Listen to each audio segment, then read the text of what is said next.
Hello friends, और कैसे हो आप सभी। आशा करते हो आप सभी अच्छे होंगे और मैं भी बहुत अच्छी हूँ। तो सभी को राधा अष्टमी की बहुत बहुत बधाइयाँ, शुभकामनाएं हो। तो आज किस किस का व्रत था, क्योंकि आज अष्टमी का व्रत सुबह से होता है चालू और 12 बजे आधे दिन पे ही ख़त्म हो जाता है। तो यहाँ पे मैं सुबह सुबह उठी थी और मुँह हाथ धुले, झाड़ू वाड़ू लगाई थी। उसके बाद मैं नहाने चली गई और आज मौसम हो रहा था बहुत ख़राब, तो यहाँ मैं कपड़े सुखाने आई थी तब तो सही था और मैं पहले नहा ली थी।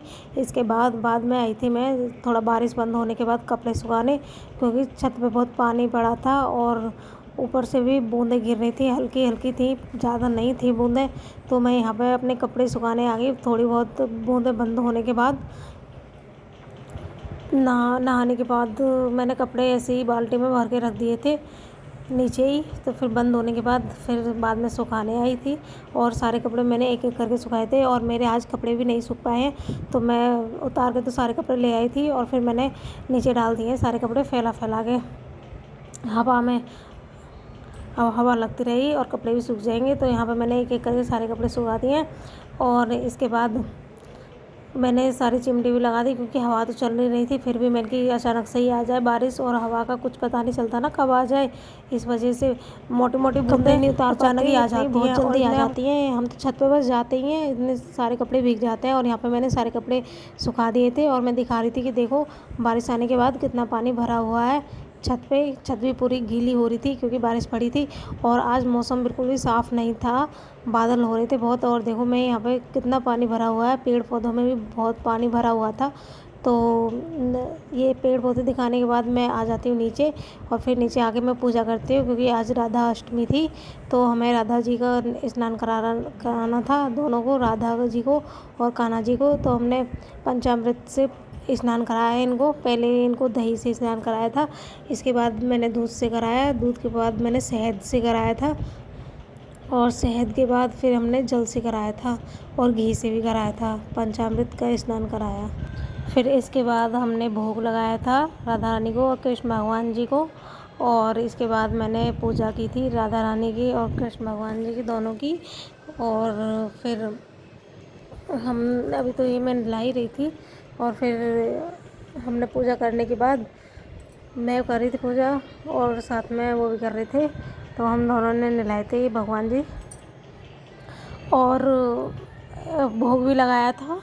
और भोग मैंने लगाया था, आज मैंने चीला बनाए थे और मोदक थे, उन्होंने लेके आए थे वो बाहर से, मोदक थे और किशमिश और काजू, इन चीज़ों से भोग लगाया था। और शाम को मैं बनाऊंगी, क्योंकि इनके लिए कढ़ी चावल ज़्यादा पसंद थे। हम छठी पे तो बना नहीं पाई थी मैं कढ़ी चावल, तो आज बनाऊंगी शाम को कढ़ी चावल भोग के लिए। और देखो हमारे ये कृष्ण भगवान और राधा जी कितने सुंदर लग रहे हैं। नहाने के बाद माला वाला पहना दी थी इनको और फिर इसके बाद हमने इनका भोग लगाया था सभी का, सभी नहला दिए थे, कान्हा जी वगैरह। और जो छोटे लड्डू गोपाल थे वो भी नहलाए थे पंचामृत से, सारे लड्डू गोपाल नहवाए थे। हम तीन तीन रखते हैं, तो तीनों को नहलाया था, कपड़े पहनाए अच्छे से। और यहाँ पे यही दिखा रही थी मैं। और शाम को अब मैं बनाऊँगी कढ़ी और चावल भोग के लिए।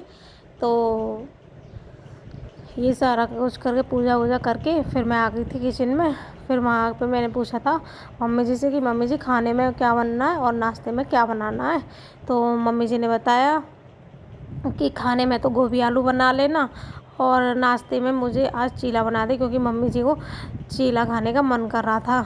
तो मैंने मम्मी जी के लिए चीला बनाया था। और दूसरी सब्ज़ी बोली थी मम्मी जी कि लौकी बना ले, फिर मैंने लौकी भी बनाई थी। तो मैंने यहाँ पे ये बेसन घोल लिया था, इसमें मैंने अजवाइन और नमक डाली थी। तो ये देखो चीला बना रही थी मैं मम्मी जी के लिए।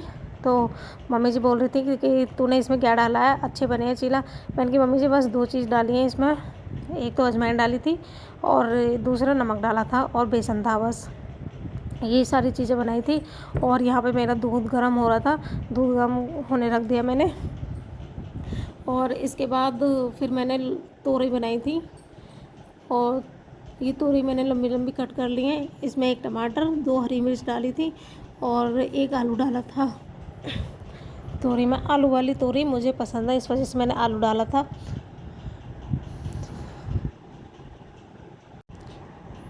फिर इसके बाद मैंने बनाए थे आलू गोभी, और आलू गोभी को मैंने ऐसे ही फ्राई किया था। इसमें मैंने मसाले नहीं डाले थे क्योंकि मम्मी जी ने बोला था कि आज इसमें मसाले बाद में डालना, पहले फ्राई कर लेना दोनों चीज़ों को, आलू को भी और गोभी को भी।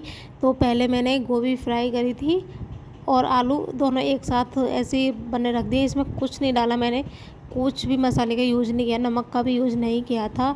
ऐसे ही मम्मी जी ने जैसा बोला मैंने वैसा किया था और खाने में भी बहुत अच्छा लगा था।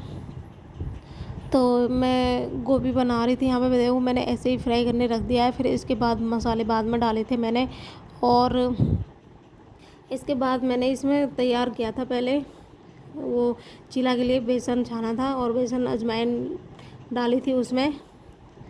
तो ये चीला बनाने के लिए डाला था। और इसके बाद फिर मैं दूध वगैरह गर्म करने रखा था मैंने, और पापा जी लेके आए थे मिर्च। सभी को मिर्च ज़्यादा पसंद है, छुकी हुई मिर्च तो बहुत खाते हैं भैया और मम्मी जी।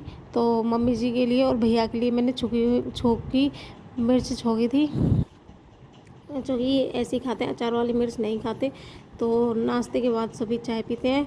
तो यहाँ पे मैं सभी चीला खाने के बाद बोल रहे थे कि चाय बना दे, फिर मैंने चाय बनाई थी और मिर्च छोकी थी, दोनों काम एक साथ किए थे। और मैंने चाय उबल रही थी और फिर मैंने दूध गर्म करने रखा, दूसरी गैस पे दूध गर्म हो रहा था। और फिर मैंने मिर्च छोंक दी और थोड़ा सा तेल डाला, इसमें जीरा डाला और हल्दी डाली थी इसमें, और थोड़ा सा नमक डाला बस।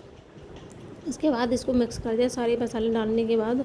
और इसके बाद फिर मैंने खाना बनाया था, रोटियां बनाई थी फिर मैंने, और बनाया था रायता और सभी को खाना दिया। फिर इसके बाद मैंने खाना खाया, सभी ने खा लिया था तब मैंने खाया था। और अगर मेरी वीडियो अच्छी लगे तो मेरी वीडियो को लाइक, कमेंट और सब्सक्राइब ज़रूर करें, और मेरी वीडियो को पूरा देखा करें। और लाइक करने में आपका कुछ नहीं जाएगा, कोई पैसा नहीं जाता है, तो इस वजह से लाइक कर दिया करो मेरी वीडियो को। जितनी भी मैंने वीडियो बनाई है, कुछ लोग लाइक करते हैं, कुछ नहीं करते। तो मेरी वीडियो को लाइक करना ना भूलें और चैनल को सब्सक्राइब करें। मेरा वीडियो कैसा लगा ज़रूर बताएं कमेंट करके। Bye bye.